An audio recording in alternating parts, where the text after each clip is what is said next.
Bien-aimés, shalom, bien-aimés, vous tous qui nous suivez de partout ailleurs dans les 5 continents, nous voici encore dans notre suite de notre émission qui n'est que autre, la nouvelle génération s'élève.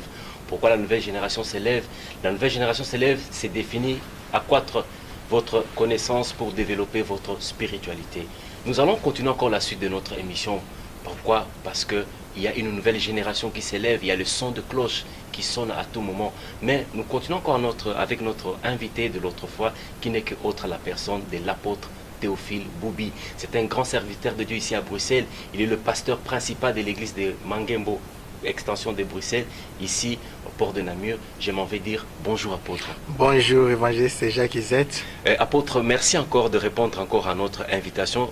Aujourd'hui nous allons continuer encore la suite de notre émission qui est intitulée Une nouvelle génération s'élève. Vous tous qui êtes déjà connectés, branchés maintenant, vous tous qui suivez maintenant cette émission en direct, et vous qui allez le suivre encore en différé sur www.osanaforce.org.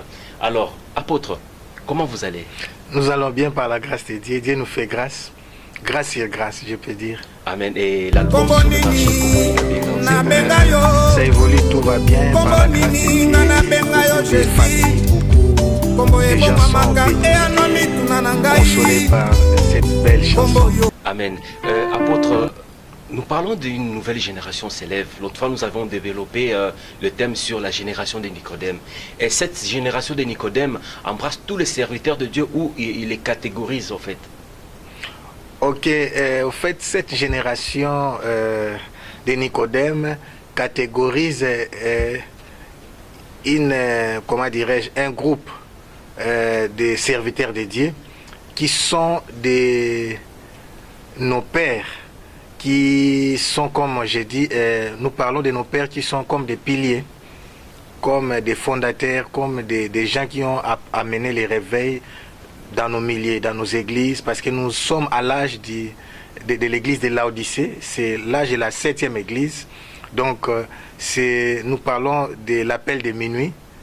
Il y a un vent nouveau qui souffle avant l'enlèvement de l'église. Mais avant que ce vent nouveau souffle, avant que la grande moisson finale se réalise, il y a eu d'abord des gens qui étaient des pionniers de l'évangile, qui ont fait un grand travail que nous respectons. Et ces gens-là, ce sont nos pères, que j'appelle nos pères, qui font partie de la génération de Nicodème. Ok, apôtre, par rapport à cette génération de Nicodème, aujourd'hui, nous voyons que tout le monde prêche la parole de Dieu sans pour autant connaître son appel, sans pour autant préciser son ministère. Parce qu'aujourd'hui, quand nous regardons le monde, parce que la Bible nous dit que la nature ne vous enseigne-t-elle pas, quand quelqu'un veut adhérer dans un ONG, on demande toujours l'objectif principal et l'objectif spécifique. Mais aujourd'hui, les gens adhèrent dans une église sans pour autant savoir comprendre pourquoi la vision que Dieu a parlé au conducteur de l'église qui est contre l'homme de Dieu. La doctrine. La doctrine. Bon, j'ai pas bien compris la question, si vous pouvez répondre. Bon, je disais qu'aujourd'hui, les gens s'adhèrent dans des ministères ou ils s'adhèrent dans des églises sans pour autant comprendre la vision ou la doctrine. Oui. Alors, quelle est la préoccupation maintenant de l'évangéliste? La préoccupation, c'est dans le sens, comme nous parlons sur la génération de Nicodème, parce que Jésus, quand nous lisons dans le texte de Jean chapitre 3, verset 6 à 8, nous continuons notre texte. Bien sûr, nous avions pu développer l'émission passée. Jésus parlait à Nicodème sous le plan spirituel. Mais Nicodème, lui, était basé sur le plan terrestre. Et aujourd'hui, nous comprenons que beaucoup de serviteurs de Dieu, sans pourtant les offenser, bien sûr, ils se basent pas ou bref dans la spiritualité. C'est toujours, on comprend, on détecte vraiment que ce sont des pensées terrestres. Ok. Alors, j'ai compris votre question. En fait, la responsabilité ne se trouve pas du côté des membres ou bien des fidèles, des croyants ou bien des chrétiens qui adhèrent à l'organisation. C'est surtout sur la vie ou bien les leaders, la personne qui a la vision. Donc, normalement, un homme de Dieu, il n'y a pas d'envoyé sans mission. Dieu ne peut pas vous envoyer sans vous donner une mission, une vision. C'est ça que moi j'appelle ça aussi une mission, parce qu'il y a des grands visionnaires qui sont appelés à conduire des masses, des foules. Il y a aussi la vision ou bien la mission que chaque serviteur a reçue de la part de l'Éternel. Il n'y a pas d'appel sans vision et il n'y a pas de vision sans mission. Alors c'est la personne qui a reçu la vision ou la mission qui doit mettre par écrit et bien expliciter sa mission ou sa vision auprès de, de toutes ces personnes-là qui adhèrent à son dans son organisation. Donc, au fait, le plus grand problème, c'est du côté des leaders. C'est à eux de bien présenter la vision ou leur mission auprès de ses membres. En parlant du leadership aussi, parce que je vois que vous venez de ressortir encore une question. Quand est-ce qu'on peut reconnaître que quelqu'un c'est un leader? Gloire à Dieu. D'abord, comme la Bible dit, toute autorité vient de Dieu. Par toute autorité, j'incline, donc y compris aussi. Parce que je vous coupe pas la parole, il y a Nicodème qui était docteur de la loi, mais il est venu de nuit voir Jésus. Donc, il a reconnu le leadership de Jésus-Christ. D'accord.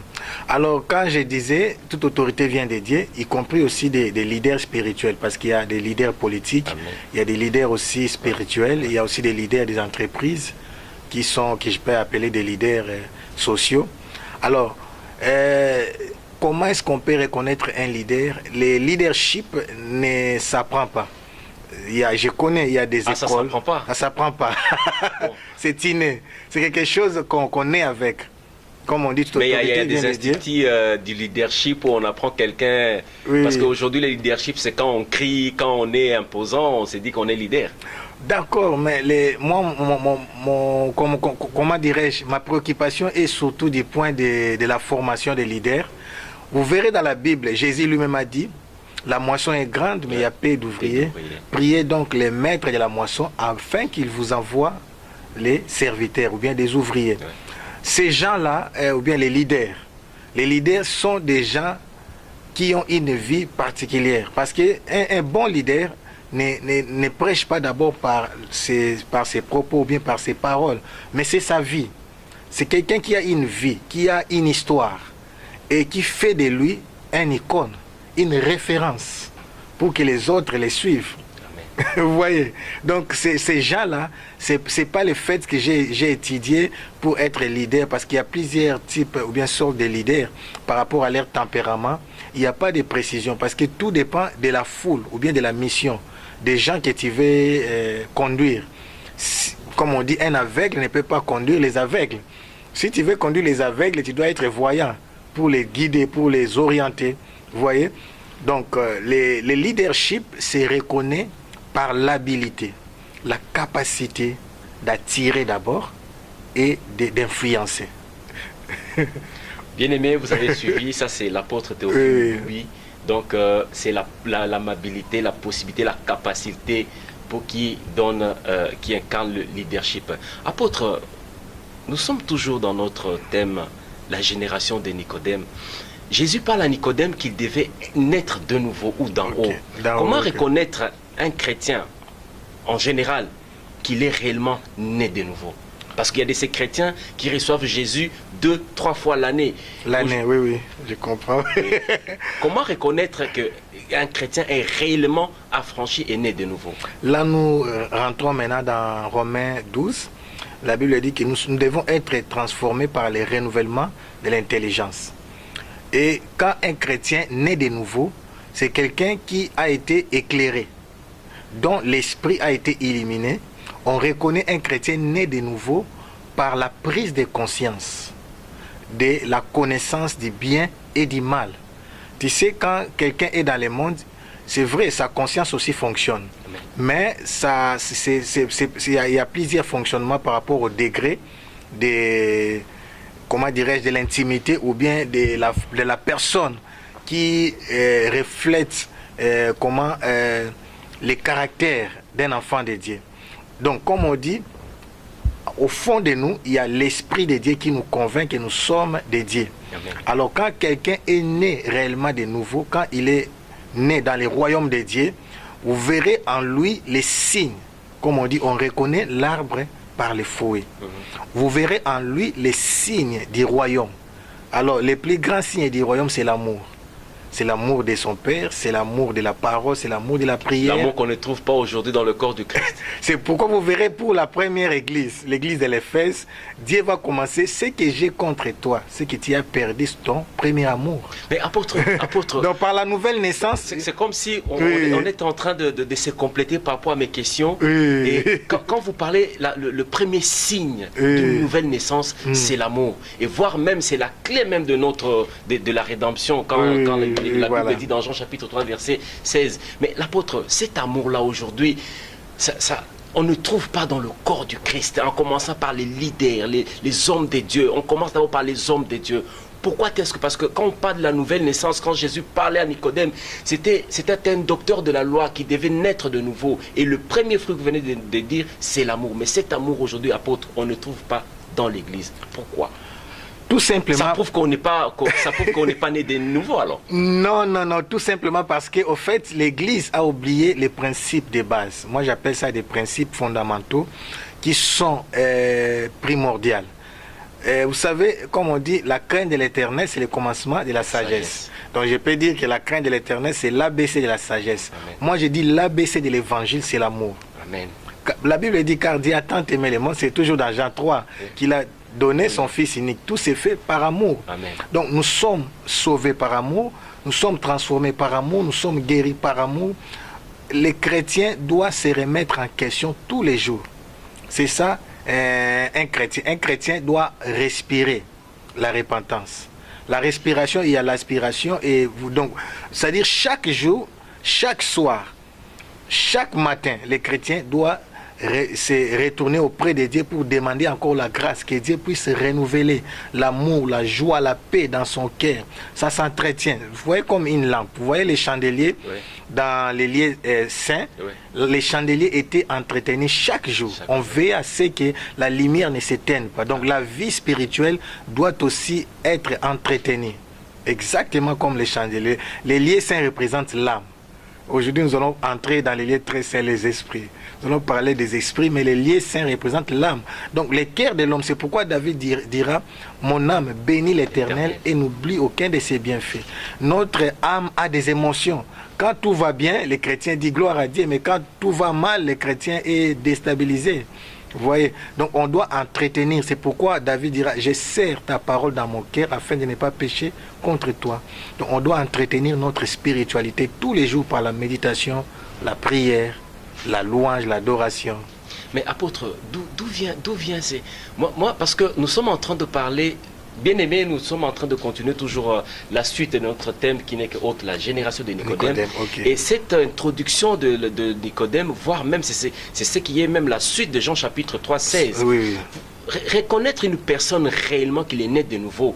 Parce qu'aujourd'hui, les hommes de Dieu se disputent. Moi, j'ai jamais vu un avocat qui va peut-être à la télévision aller critiquer notre avocat parce que l'autre avocat n'a pas bien assumé son travail. Ou aujourd'hui, un médecin peut aller passer à la télévision, parler d'un autre médecin parce qu'il a mal fait l'intervention chirurgicale. Mais aujourd'hui, on a le même Christ qui est en nous, on a le même Saint-Esprit. Mais pourquoi cette division du corps du Christ? Pourquoi? C'est pour ça que l'apôtre Paul dit que nous sommes dépourvus des sens. Nous avons commencé par l'Esprit, mais maintenant nous voulons finir par la chair. Et c'est une réalité vraiment du temps de la fin. Ok. Jésus avait bel et bien dit qu'au temps de la fin, plusieurs viendront à mon nom. J'aimerais toujours retourner dans la Bible. J'étais dans une conférence. J'ai fait remarquer aux hommes de Dieu, parce que nous avons la foi par rapport aux enseignements des apôtres. Amen. Vous verrez dans le Nouveau Testament, du Jean jusqu'à l'Apocalypse, quand on parle bien même de cette église, on dira l'église de Smyrne, l'église de Laodicée, l'église d'Éphèse. Il n'y a aucun endroit là où le christianisme a été séparé. Et vous verrez dans toutes les exhortations d'apôtre Paul, il parle toujours, quand il parle de plusieurs communautés, il parle du corps du Christ. C'est que les gens ont oublié, là je parle aux hommes de Dieu, ils ont oublié que les dénominations, les noms qu'on donne à nos assemblées, à nos paroisses, sont liées à ta mission personnelle. Exactement. Exactement. Ça n'a aucun droit, ou bien il n'y a aucune raison que ta mission puisse diviser le corps de Christ. C'est comme on dit, j'appelle, je vais vous présenter ma main, j'appelle ça c'est une main, mais dans ma main, j'ai 5 doigts. Et chaque doigt a un nom par rapport à sa fonction. Ouais. Vous voyez, quand on dit la tête, l'œil, vous verrez tous nos membres ont des noms qui sont liés à leur fonction. Exactement. Mais cela ne détache pas ces membres du corps. Donc, moi j'ai dit, la responsabilité revient toujours aux hommes de Dieu. Nous avons la charge de prêcher aux enfants de Dieu, de parler du corps de Christ, plus que de nos assemblées locales. Apôtre, comme nous parlons de cette nouvelle génération qui s'élève, aujourd'hui, bien aimé, on ne s'attaque pas aux hommes de Dieu parce que c'est là même le pilier, c'est là même la racine de choses. Beaucoup des hommes de Dieu aujourd'hui s'autoproclament. Okay. Pasteur. Celui qui était évangéliste, il est devenu docteur. Celui qui était devenu docteur, il est devenu archibishop. Celui qui était archibishop, il est devenu archipape. Mais comment reconnaître son appel? Et comment même les fidèles peuvent arriver à reconnaître l'appel de Dieu au travers l'homme, le serviteur de Dieu? Le serviteur de Dieu, gloire à Dieu. Et je dis toujours, c'est compliqué par rapport à ce qui se passe dans le monde, parce que je reviens toujours par rapport à la formation. Les plus grands problèmes, c'est quoi? Les plus grands problèmes, moi j'ai eu la grâce, c'est une grâce, d'étudier en théologie avec nos bien-aimés ici de l'Europe. Nous ne parlons pas des races, c'est pas intéressant. Mais j'ai eu des fils, des serviteurs de Dieu, qui étaient venus apprendre la théologie pour avoir seulement la connaissance. Et au moins, ils sont honnêtes. C'est pour ça que nous parlons de la génération de Nicodème. Parce oui. Aujourd'hui, on s'est dit, pour être pasteur, ou je ne sais pas, il faut passer par la théologie. Oui. Alors, je leur ai posé la question. Pourquoi vous êtes ici? Ils m'ont dit, non, nous sommes là pour apprendre, pour avoir la connaissance de la Bible et de la parole de Dieu. C'est pour cela que c'est la génération de Nicodème. Voilà. Au fait, la réalité, c'est quoi? La réalité, dans les ministères, les œuvres doivent précéder la consécration. Mais de nos jours, nous voyons la consécration précéder les œuvres. Ce n'est pas possible. Donc, vous voyez, même Moïse dira à Dieu, quand il était lui-même dans la présence de Dieu, quand Dieu lui dira que je t'envoie en Égypte pour aller dire à mon peuple de les libérer, il dit, mais ils ne me croiront pas. Mais quand il était arrivé chez les anciens qui étaient des esclaves en Égypte, il a démontré la puissance de Dieu. Quand ils ont vu les œuvres, c'est alors qu'il dira, Dieu m'a envoyé. Un jour, Jésus a reçu des disciples de Jean-Baptiste. Ils sont venus pour demander à Jésus, est-ce que c'est bien toi que le Seigneur avait promis, c'est bien toi le Messie? Jésus n'a pas parlé. Évangile Jacques. Il a guéri les malades, il a purifié les lépreux, les aveugles ont vu, les boiteux ont marché. Et il a dit maintenant à ses disciples d'aller dire à Jean ce qu'ils ont vu. Voilà, les lépreux sont purifiés, les paralytiques marchent, les aveugles voient. Vous voyez. Donc, moi, j'ai dit, pour moi, comme apôtre Paul a dit, les signes de mon apostolat. Parce qu'il y a un problème sérieux. Le problème sérieux, c'est quoi? Les satanistes aussi manifestent ces œuvres-là. Maintenant, pour un ministre de Dieu, il faut que les œuvres, qui sont les dons spirituels, s'accompagnent avec les fruits de l'esprit. C'est là où je reviens, apôtre Paul dira, les preuves de mon apostolat s'est manifesté au milieu de vous par ma patience, au milieu des épreuves. Donc, les véritables hommes de Dieu manifestent les œuvres, donc c'est-à-dire la manifestation de la puissance de Dieu, de la grâce, de la faveur, mais on voit aussi les fruits des hommes de Dieu en eux. Jésus, quand on a demandé à Jésus, plusieurs viendront à mon nom, comment nous saurons qu'il y a ceux qui viennent de toi? Et Jésus a dit par rapport aux miracles, il faut faire attention parce que les satanistes aussi feront des miracles, ils feront aussi des guérisons, mais pas des résurrections. Là, c'est réservé à Dieu. Mais ils feront aussi des spectacles, mais c'est par leurs fruits que vous allez reconnaître les vrais et les faux. Vous voyez? Alors c'est la raison pour laquelle nous devons, je supplie nos papas qui font partie de la génération Nicodème, parce qu'il y a aujourd'hui, pour être consacré, on peut influencer un nombre de dieux, on lui donne une grosse somme d'argent, là lui il accepte, et il y a des papas qui adoptent maintenant des serviteurs. Tu ne connais même pas son parcours, tu deviens mon fils adoptif dans les ministères. Exactement. C'est pas possible. Moi j'ai dit c'est pas possible. Et on peut pas adopter un fils dans les ministères parce que tu dois témoigner sur son ministère. Amen. C'est pas possible. Bien-aimé, comment tu vas témoigner quelqu'un que tu as adopté? Pour votre spiritualité, nous continuons encore avec l'apôtre Théophile Boubi. Je vous rappelle encore, il est au Séchant de l'Éternel. C'est un pasteur d'une très grande église ici à Bruxelles, l'église de Mangembo, extension de Bruxelles. Apôtre, comment reconnaître quelle différence entre celui qui est appelé et celui qui est envoyé?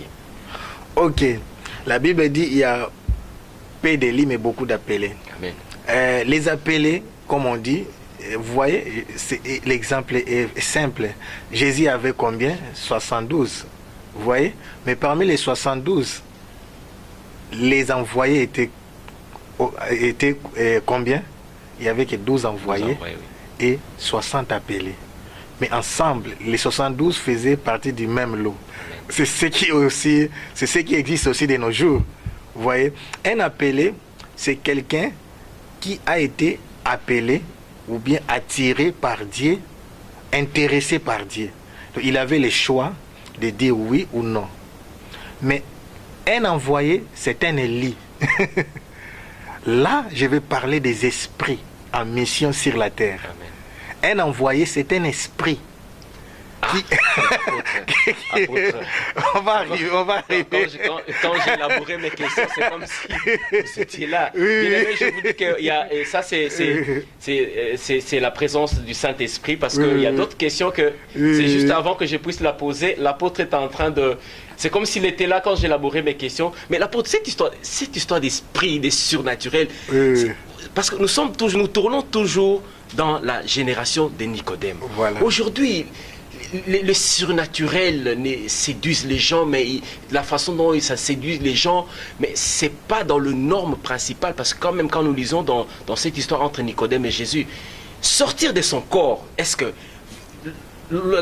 l'émission passée vous avez dit que l'homme est tripartite, l'homme est composé de l'esprit, de l'âme et du corps, mais aujourd'hui les gens se focalisent plus à leur corps, plus à leur âme, mais ils oublient la partie motrice qui est même l'image et la ressemblance de Dieu. Mais aujourd'hui, sortir de son corps, est-ce que c'est biblique ou c'est des choses...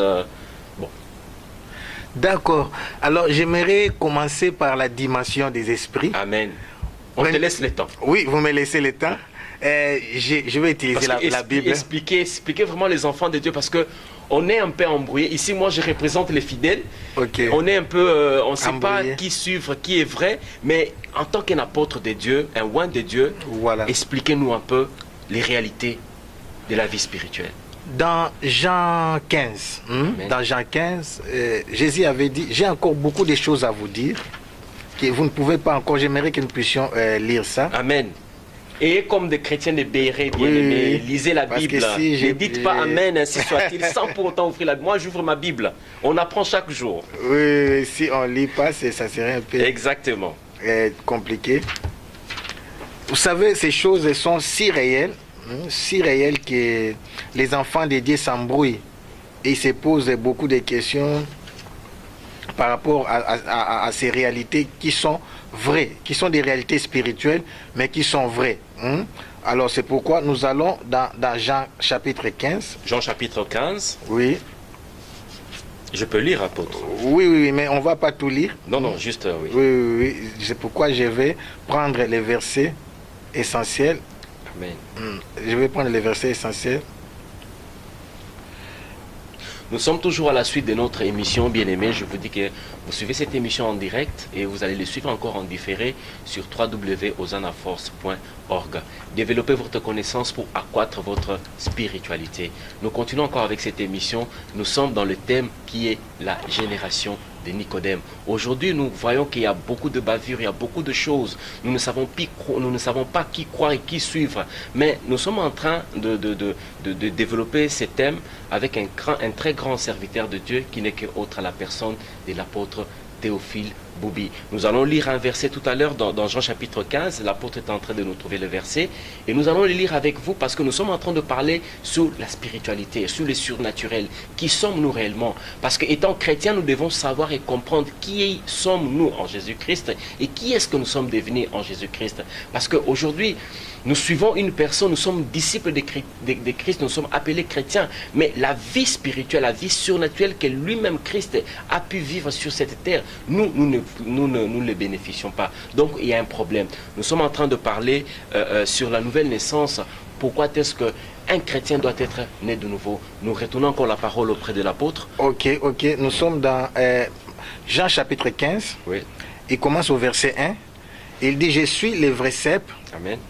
Et mon Père est le vigneron. Tout sarment qui est à moi et qui ne porte pas de fruits, il les retranche. Et tout sarment qui porte des fruits, il les monte afin qu'il porte encore plus de fruits. Déjà, vous êtes pire à cause de la parole que je vous ai annoncée. Demeurez en moi et je demeurerai en vous. Comme le sarment ne peut de lui-même porter les fruits, s'il ne demeure attaché au cep, ainsi vous ne les pouvez non plus si vous ne demeurez en moi. Amen. Ok?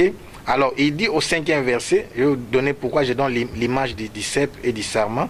Il dit, je suis le cep, vous êtes les sarments. Celui qui demeure en moi et en qui je demeure porte beaucoup de fruits, car sans moi, vous ne pouvez rien faire. Amen. Amen. Alors, il dit encore beaucoup de choses. Si quelqu'un est attaché à moi, il parle de beaucoup de paroles. Il dit, verset 8. Si vous portez beaucoup de fruits, c'est ainsi que mon Père sera glorifié et que vous serez mes disciples. Comme le Père m'a aimé, je vous ai aussi aimé. Demeurez dans mon amour. Si vous gardez mes commandements, vous demeurez dans mon amour. De même, j'ai gardé les commandements de mon Père, que je demeure dans son amour.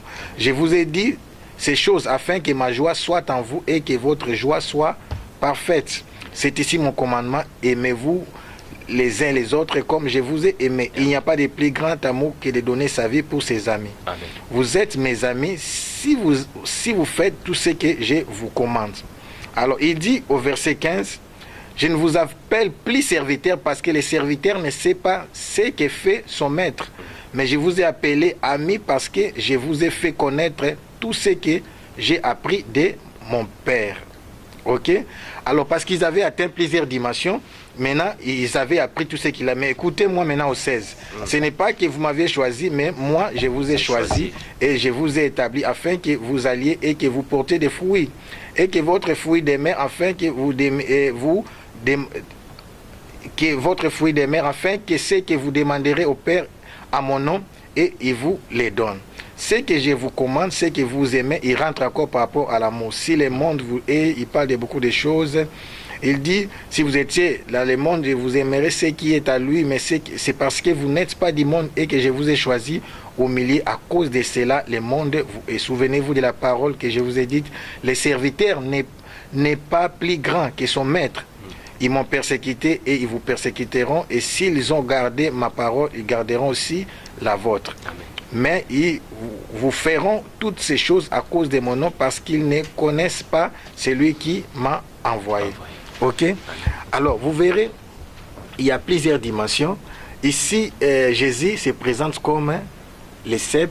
Alors, les apôtres, là, il parle précisément aux apôtres, il se présente comme des sarments. Alors, cela veut dire quoi? Il y a un lien.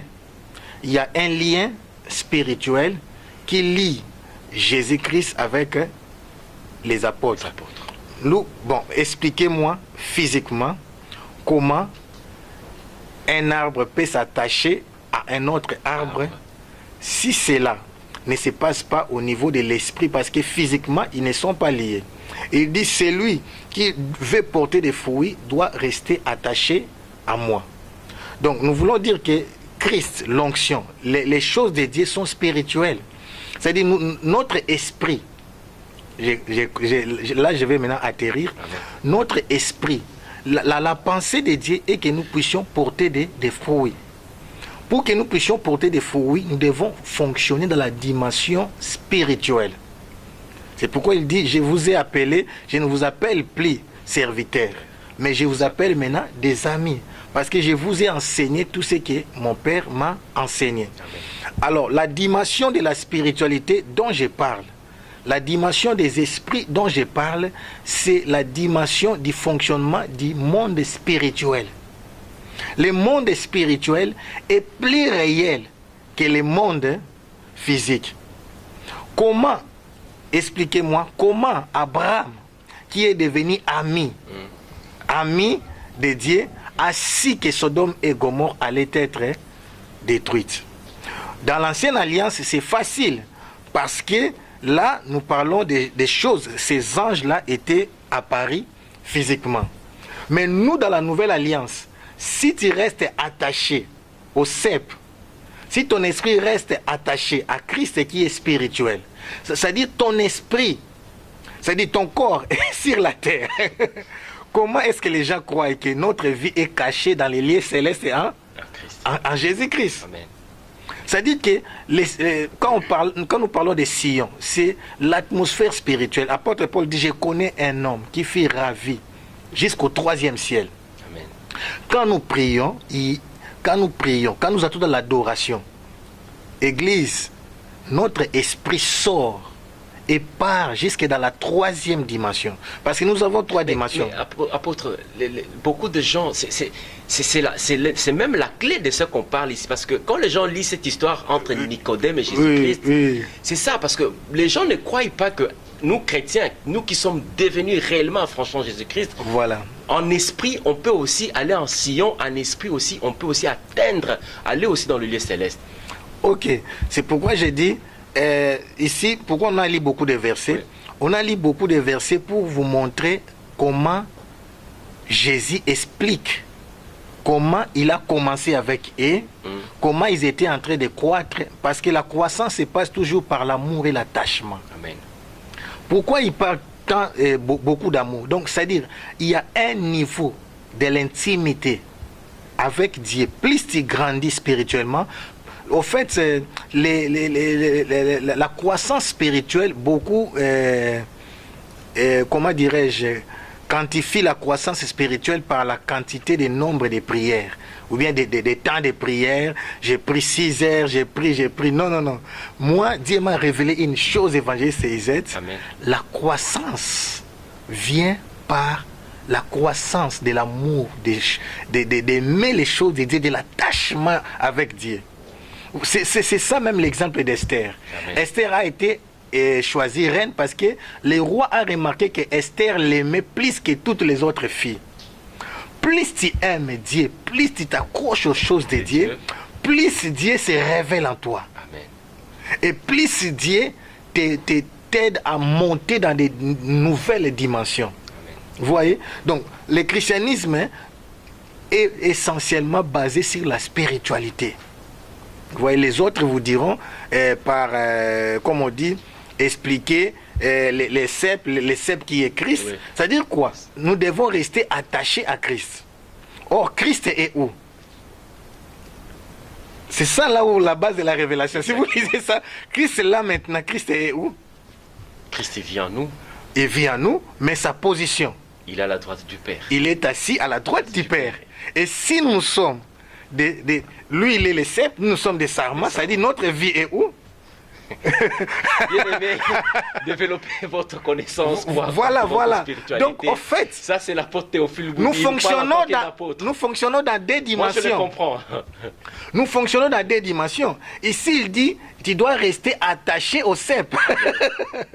En lisant ça, tu vois quoi? Comme s'il n'y a rien de spirituel. Les gens vous diront que non, les cèpes ici, c'est l'église. Non, l'église, c'est pas Christ. L'église, c'est le corps de Christ. Mais l'église, c'est le corps de Christ dans une autre dimension. Mais l'église, c'est l'épouse du Christ. L'église n'est pas encore, Christ n'est pas encore revenu pour épouser son église. Donc, je vais dire ceci.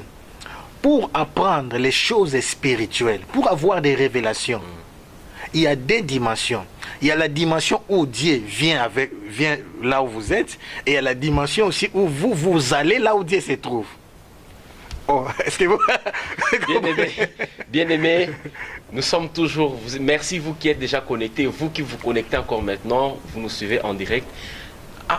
L'apôtre Apôtre Théophile. Je serai clair, hein, parce qu'il y a deux... Oui, vous parlez en tant qu'un apôtre, vous parlez en tant qu'un aigle. Oui. Il y a des aiglons qui ne comprennent pas. Je sais qu'il y a des aiglons qui ne comprennent pas. Essayez un peu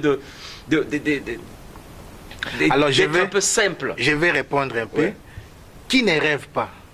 Tout le monde rêve. Tout le monde rêve. Tout le monde a des songes. Il y a des songes qui sont comme des énigmes, hein, qui sont des reflets ou bien des images que Dieu vous donne par rapport aux visions, par rapport aux choses qu'il veut vous expliquer. Mais il y a des rêves qui sont comme des visions, qui sont des réalités, comme l'exemple d'Ézéchiel, comme l'exemple des Jean apôtres. Mais nous allons lire là où Jean était sorti en esprit, Apocalypse 4, verset 1. Donc je vais dire, c'est la dimension de l'attachement. Les autres, je comprends parce qu'ils ne comprennent pas ces révélations. Apocalypse 4, verset 1, je vais lire. Oui, vous lisez rapidement. J'ai lu au nom du Seigneur. Après Oui. cela, je regardais et voici une porte était ouverte dans le ciel. Dans le ciel, voilà. La première voix que j'avais entendue me parlait avec la force d'une trompette, dit alors, monte ici et je te ferai voir ce qui doit arriver par la suite.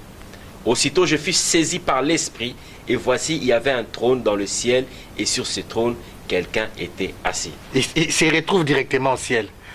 Il est monté, il est parti.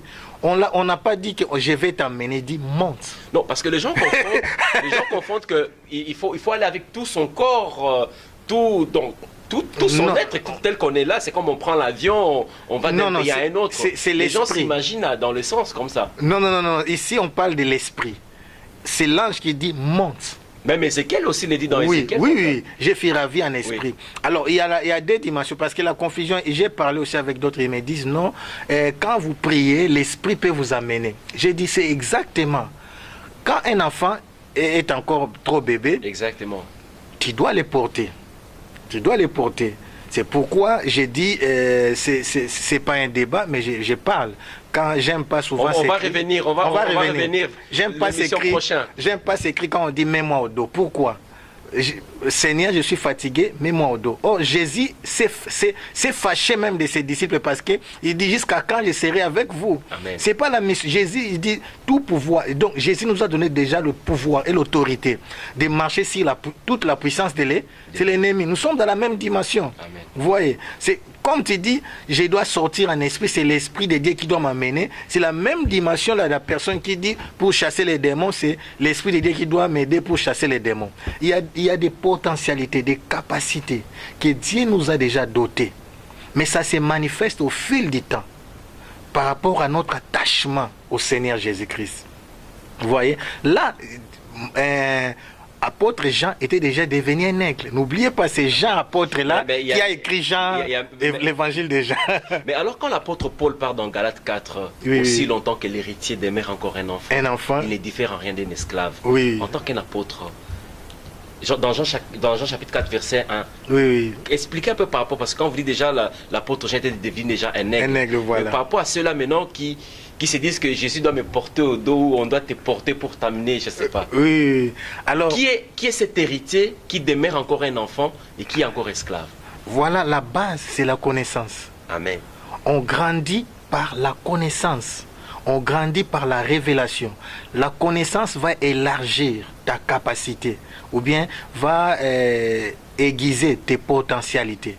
N'oubliez pas, la Bible dit, l'homme ne vivra pas seulement du pain. Amen. Or, dans l'homme, comme on dit, la chair, le corps vit du pain. Amen. Pour que le corps physique puisse grandir, le corps physique a besoin du pain physique. Amen. De même, pour que le corps esprit, le corps spirituel puisse grandir, le corps spirituel a besoin de la nourriture spirituelle. Or, il y a la nourriture comme la nourriture solide, il y a aussi la nourriture comme du lait. Amen. Alors, la plupart de nos églises, les gens ne grandissent pas parce que jusqu'à présent, comme on dit aux Hébreux, vous avez encore besoin du lait, alors que vous devez déjà grandir. Donc, beaucoup d'orateurs donnent du lait. Mais quand on parle ici, toujours juste pour compléter votre intervention, Oui, dans oui. Galates 4, verset 2, qui Il dit, dit, mais cet héritier-là est soumis à des tuteurs Voilà. et à des administrateurs jusqu'au temps marqué par son père ou Voilà. par le père. Donc Voilà. c'est ce que vous voulez dire. Oui, Donc oui. ils doivent être encadrés par rapport...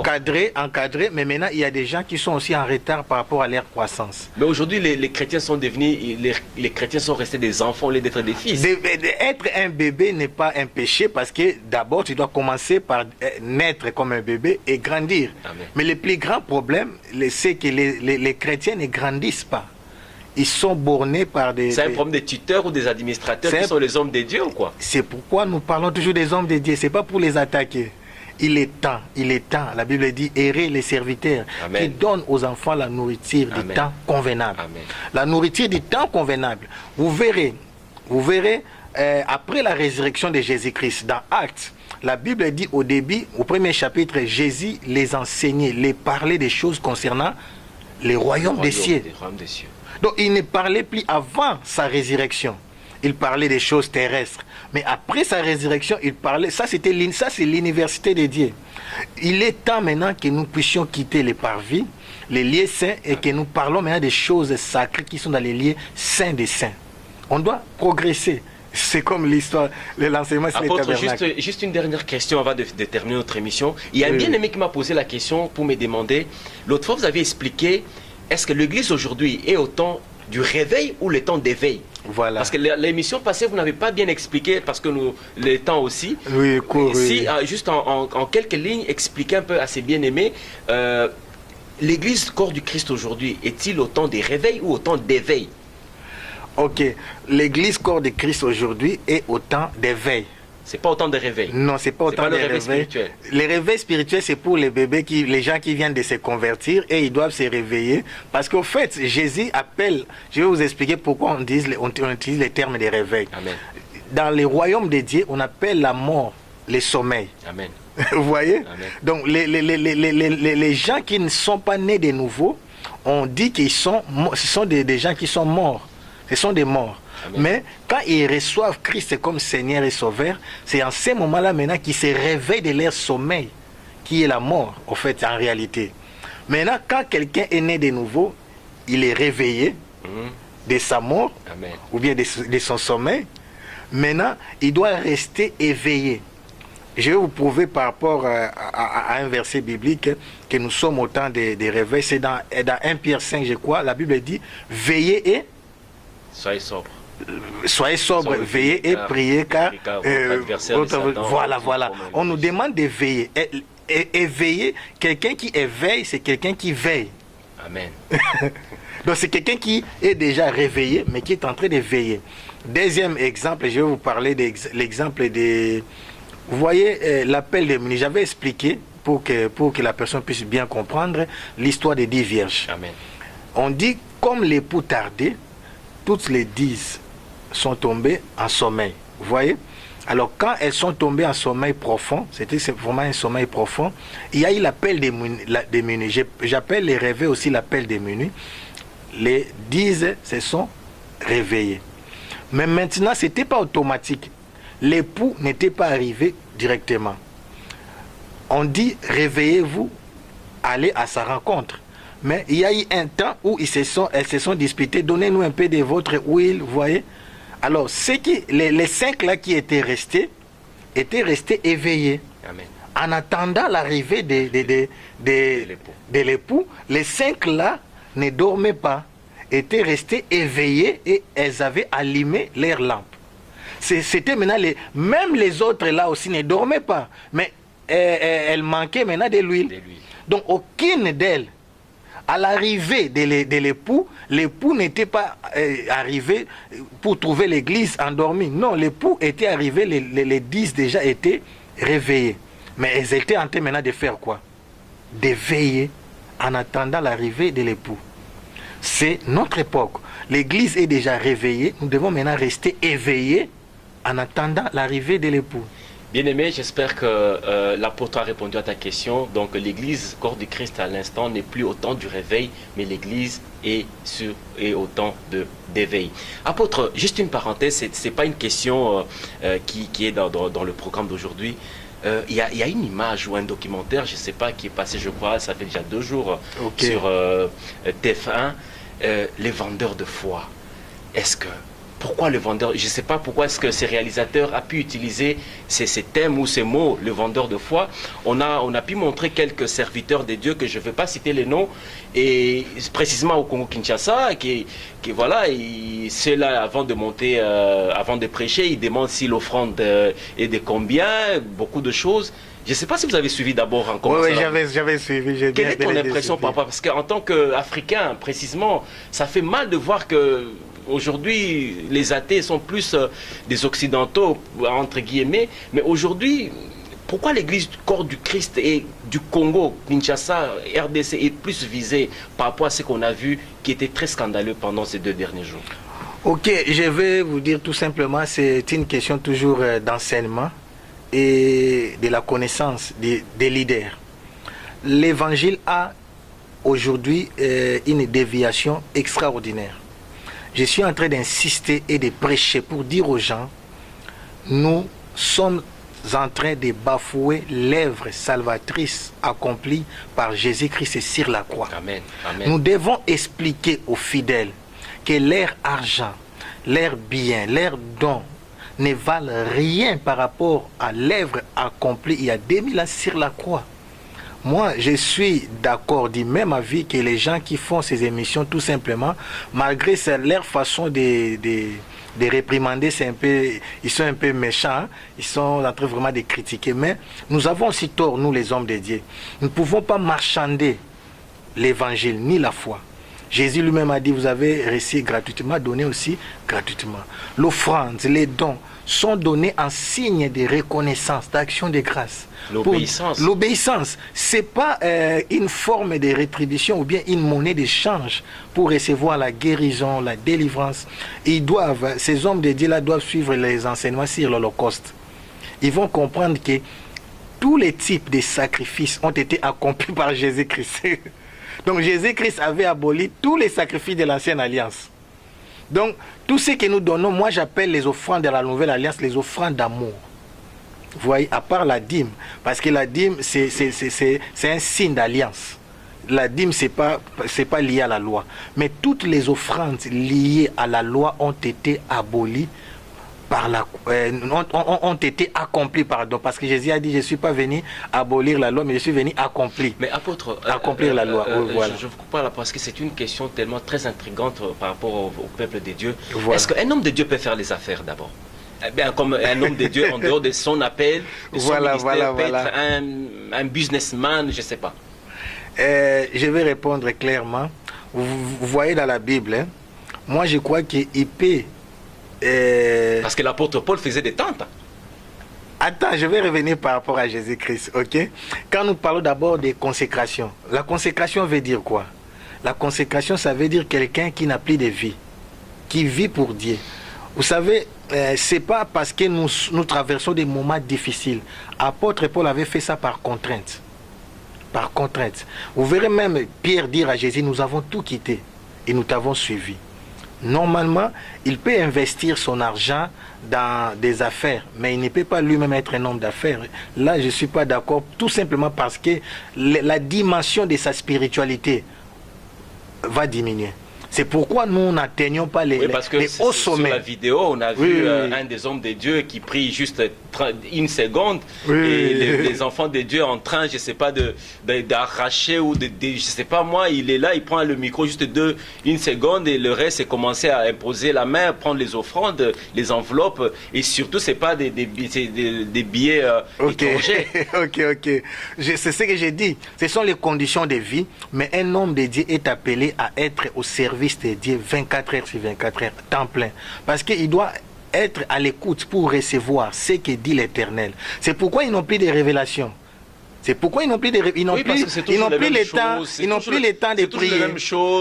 Même prédication, parce qu'ils n'ont plus le temps de prier. Ils sont plus dans les affaires que dans la présence de Dieu. Moi, je vous dis, prêcher, c'est amener l'ainsi de l'Éternel. Prêcher, parler au peuple de Dieu, c'est amener la vie. Vous voyez les aigles. Les aigles ne mangent pas des cadavres. Mais ils mangent quoi? Les aigles mangent quoi? la chair avec du sang Oui. frais. Oui. Vous voyez? Donc cela veut dire, la chair avec du sang frais, ça veut dire la parole fraîche. Les pains du ciel, comme on dit, les pains chauds venus du ciel. Donc chaque jour, comme moi là, je vais enseigner à mon église les soirs, je dois amener ce que le Seigneur m'a dit aujourd'hui. Vous voyez? Mais quand je suis embrouillé par des occupations de gauche à droite... vous, avant de prêcher, le Seigneur vous parle. Oui, je dois amener la nourriture fraîche, la nourriture des temps convenables. Vous voyez? Alors pour que je puisse apporter cette nourriture, je dois passer du temps devant la présence de Dieu. Mais si je n'ai pas prié, je venais de gauche à droite, je vais parler n'importe quoi. Donc je peux dire que nous sommes appelés aussi à corriger nos dires, nos façons, nos savoir-faire, nos appels. Aujourd'hui, je rappelle aux bien-aimés que vous êtes pasteur principal d'une très grande église ici à Bruxelles, l'église de Mangembo, extension de Bruxelles. Apôtre, si ça arrivait un jour, oui, et que juste à l'entrée, il y a vos fidèles qui s'agenouillent devant vous et vous êtes en train de les mains, est-ce que vous... Gloire à Dieu. Ça vous convient, ça, ou parce que Dieu. dans la vidéo, dans le reportage, on a vu une maman aussi qui est servante ou prophétesse. À l'entrée de son église, il y a des gens qui s'agenouillent devant elle et elle est en train de les bénir en quelque sorte. Ça peut aussi, on ne sait jamais. Juste pour vous distinguer un peu par rapport à... dans l'Apocalypse, chapitre 22, à la fin de toutes les visions que j'avais vues. Apocalypse 22. On va lire, bien aimé. Oui, c'est oui. une émission chrétienne, c'est une émission évangélique. Donc on va lire pour l'édification du corps de Christ. À la fin, Apocalypse 22. 22, pardon, oui. Quoi, verset 1? D'accord. Apocalypse 22, verset 1. Oui. J'ai lu au nom du Seigneur. Puis il me montra le fleuve d'eau de la vie, limpide comme du cristal. À la fin de toutes ces visions, quand Jean a vu toutes ces visions, oui. Il a vu maintenant l'ange. Il voulait s'agenouiller devant l'ange. C'est au verset... Il faut avancer. D'accord, j'ai lu rapidement. Au milieu de la place de la ville et entre les deux bras du fleuve, s'est trouvé l'arbre de vie qui produisait 12 récoltes. Il donne son fruit chaque mois et ses feuilles servent à la guérison des nations. Il n'y aura plus de malédiction, le trône de Dieu et de l'agneau sera dans la ville. Ses serviteurs lui rendront un culte. Ils verront son visage et son nom sera sur leur front. Il y aura plus de nuit, ils n'auront besoin ni de la lumière, ni d'une lampe, ni de celle du soleil. Parce que le Seigneur Dieu les éclairera et ils régneront au siècle des siècles. Là, c'est le verset 5, je continue. Oui. Le verset 6, il me dit, ces paroles sont dignes de confiance et vraies. Le Seigneur, les dieux de l'esprit des prophètes, a envoyé son ange. C'est au verset 8. Pour montrer à ses serviteurs. C'est au verset 8, oui. Bientôt. Le verset 8 pour gagner du temps. Moi, Jean, le chapitre Apocalypse 22, verset 8. Moi, Jean, j'ai entendu et vu ces choses après les avoir entendues et j'ai vu. J'ai tombé aux pieds de l'ange qui me les montrait pour l'adorer. Mais il me dit, garde-toi bien de le faire. Je suis ton compagnon de service. C'est lui, tes frères le prophète, et de ceux qui gardent les paroles de ces livres adorent Dieu. Amen. Amen. Ici, j'ai dit, c'est un être extraordinaire. Donc, durant toutes les révélations, quand nous sommes arrivés maintenant à la fin, Jean est tombé à genoux devant l'ange. Il voulait l'adorer. Il est tombé à genoux. Il dit, garde-toi de les faire. Je suis ton compagnon de service. Vous voyez, les hommes de Dieu, je répète, les hommes de Dieu... Parce que nous sommes en train de parler de la génération de Nicodème. Voilà. Les hommes de Dieu sont des agents de publicité de Jésus-Christ. Amen. Nous devons faire comme Jean-Baptiste, dire, voici l'agneau de Dieu qui ôte le péché du monde. Les hommes de Dieu aujourd'hui ont des problèmes sérieux avec Dieu. C'est comme si je t'envoie pour aller épouser une femme. Là, j'avais parlé autrefois, mais là, je vais répéter. Amen. Vous voyez, ce n'était pas Isaac qui était parti épouser Rebecca. Mais Abraham avait envoyé son serviteur pour aller épouser une fille à son fils Isaac. Vous voyez, nous aussi, nous sommes appelés, nous sommes des envoyés pour aller prêcher les peuples, mais non pas que pour que ces peuples-là puissent nous regarder, mais pour qu'ils puissent regarder à Jésus-Christ. Nous devons faire. Maintenant, quand les gens s'accrochent aux hommes de Dieu comme des stars, aujourd'hui des hommes de Dieu sont devenus comme des stars de Hollywood. Amen. Vous voyez, exactement. Quand les gens viennent à l'église, Et si, c'est pourquoi dans la plupart de nos églises aujourd'hui, quand la star, l'homme de Dieu n'est pas là, les églises sont vides. C'est ça Parce que les chrétiens sont mal enseignés. Ils croient qu'ils viennent prier l'homme de Dieu. C'est ça le problème. C'est pas aussi un problème. C'est qu'on a développé tout à l'heure une question sur le leadership. Parce que le leadership, c'est une continuité au fait. Aujourd'hui, on voit quand un homme de Dieu où le visionnaire n'est pas là, et on sent vraiment qu'il y a quelque chose qui ne va pas. Ou quand lui il vient, c'est quand l'onction arrive maintenant. Voilà. Quand lui il est là, il y a l'onction, il y a les gens qui tombent. Et quand lui n'est pas là, l'église est fade. Mais c'est ce que j'ai dit, tout dépend du niveau de la connaissance. Gloire à Dieu, aujourd'hui il y a les médias, nous sommes là pour éclairer l'église, éclairer les peuples de Dieu. C'est une abomination, j'ai dit, c'est une abomination. Vous verrez dans la Bible, il y a eu un certain moment quand Paul et Barnabas ont fait des miracles. Les gens sont venus avec des banderoles pour les adorer. Ils ont déchiré leurs habits, ils se sont jetés parmi la foule pour dire que nous sommes des gens comme vous. Amen. Nous sommes des instruments. Amen. Nous sommes des instruments entre les mains de Dieu. Amen. C'est comme si on vous fait une opération, au lieu de remercier les médecins, vous remerciez les bistouris. Vous remerciez les ustensiles qu'ils ont utilisés. Voilà, merci ciseaux, merci couteau. Non, c'est les couteaux, les ciseaux, tous ces instruments ont été utilisés par un médecin. C'est pourquoi on dit c'est Jésus-Christ qui est le médecin des médecins. C'est lui qui est Jéhovah Rapha, l'Éternel qui guérit. Amen. Mais on ne peut pas dire tel serviteur est Jéhovah Rapha. Nous ne guérissons pas. C'est Dieu qui guérit. Là, on est déjà dans l'apostasie. Oui, on est dans l'apostasie. Vous verrez même dans l'église primitive, les guérisons, les miracles ne se faisaient pas seulement par les mains des apôtres. Partout là où la bonne nouvelle était prêchée, les églises ont commencé à naître comme des champignons. Et ils venaient seulement pour confirmer. Parce qu'aujourd'hui, Jésus est utilisé, comme on dit dans l'économie, la loi de l'offre et de la demande. Parce qu'aujourd'hui, viens chez Jésus, tu auras ça, viens chez Jésus, tu auras ça. Mais à la limite, les gens, c'est l'intitulé même de l'émission, les vendeurs de foi. Et vous allez voir que les gens ils s'y donnent de tout leur temps, de toute leur activité, de l'argent. Mais en retour, ils sont captivés, ils ne croissent pas spirituellement. Par exemple, il y avait un exemple, une fille qu'on avait déclarée guérie. Vous voyez, ces gens-là ne sont pas... Ils sont intelligents. Oui. L'homme de Dieu a déclaré, l'homme de Dieu a déclaré que la fille est guérie, et ils ont attendu quelques jours après, c'est passé 3 ou 4 jours, ils sont partis pour voir. C'est pourquoi, en qualité de prophète, quand Jésus disait tu es guéri, tu es guéri. C'est pourquoi je disais, quand il ne reçoit pas la révélation que la personne a guéri, dis seulement que j'ai pris par la foi pour que la personne soit guérie. Amen. Mais comme l'homme de Dieu avait déclaré que la fille est guérie, et ils ont attendu, et ils sont partis pour vérifier, vous voyez. Donc ces choses-là ne s'efforcent pas. Les miracles doivent être instantanés. On ne vient pas devant la présence de Dieu pour chercher les miracles. On vient prier parce qu'on aime Dieu. Amen. C'est pourquoi on a beaucoup insisté dans Jean 15 sur l'attachement, sur l'amour. Le plus grand commandement que Christ nous a laissé, c'est l'amour. On doit venir à l'église adorer Dieu parce qu'on l'aime, parce que nous sommes ses créateurs. On ne vient pas à l'église pour chercher la guérison, pour chercher le mariage, le travail. On adore Dieu parce qu'on l'aime. Apôtre, c'est ce qui se passe aujourd'hui. Mais c'est ce que j'ai dit. Il y a plus des prophètes qui vendent de quoi, je sais pas, bon, des prophéties, disons 100 euros ou 100 $, tu as plus de prophéties, 10 euros ou 10 $, moins de prophéties. J'ai dit et je vais crier tout haut, c'est l'hérésie. Nous sommes dans l'erreur. Nous sommes dans l'erreur et vous verrez lui-même Jésus-Christ, quand il était ici sur la terre, quand il opérait, il ne guérissait pas tout le monde. Il ne ressuscitait pas tout le monde. Amen. Il dit, ma nourriture c'est de faire la volonté de mon Père. Amen. Donc cela veut dire, aucun homme n'est détenteur des guérisons et des miracles. Si Jésus lui-même guérissait les gens que Dieu voulait qu'il guérisse, combien à plus forte raison nous qui sommes ses co-héritiers ou bien ses serviteurs.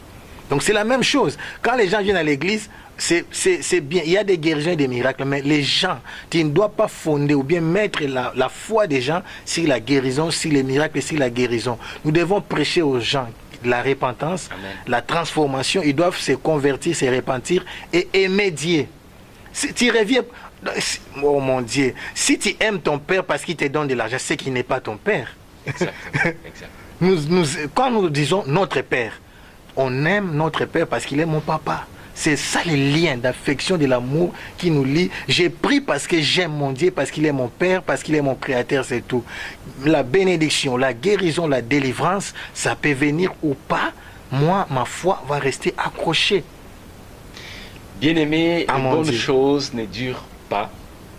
Merci vous qui êtes déjà connectés, vous qui allez suivre encore cette émission en différé. Ce n'était qu'autre un homme de Dieu puissant, un grand serviteur de Dieu, un apôtre, à la personne de l'apôtre Théophile Boubi, le pasteur responsable. Je me rappelle encore qu'il est le pasteur responsable d'une très grande église ici à Bruxelles, l'église de Mangembo Extension de Bruxelles. Bien-aimés, développez votre connaissance pour accroître votre spiritualité. Nous voici encore à la fin de notre émission qui n'est qu'autre, une nouvelle génération s'élève. Nous allons continuer encore cette émission avec de nouveaux thèmes. Écrivez-nous, il y a notre email qui est juste affiché sur l'écran. Appelez-nous, écrivez-nous, donnez-nous vos préoccupations afin que nous puissions encore trouver peut-être prochainement l'apôtre ou un autre invité pour que nous puissions être encore édifiés, afin que la lumière de Christ puisse encore briller encore au sein du ténèbre. Je vous bénisse, soyez bénis, à la prochaine.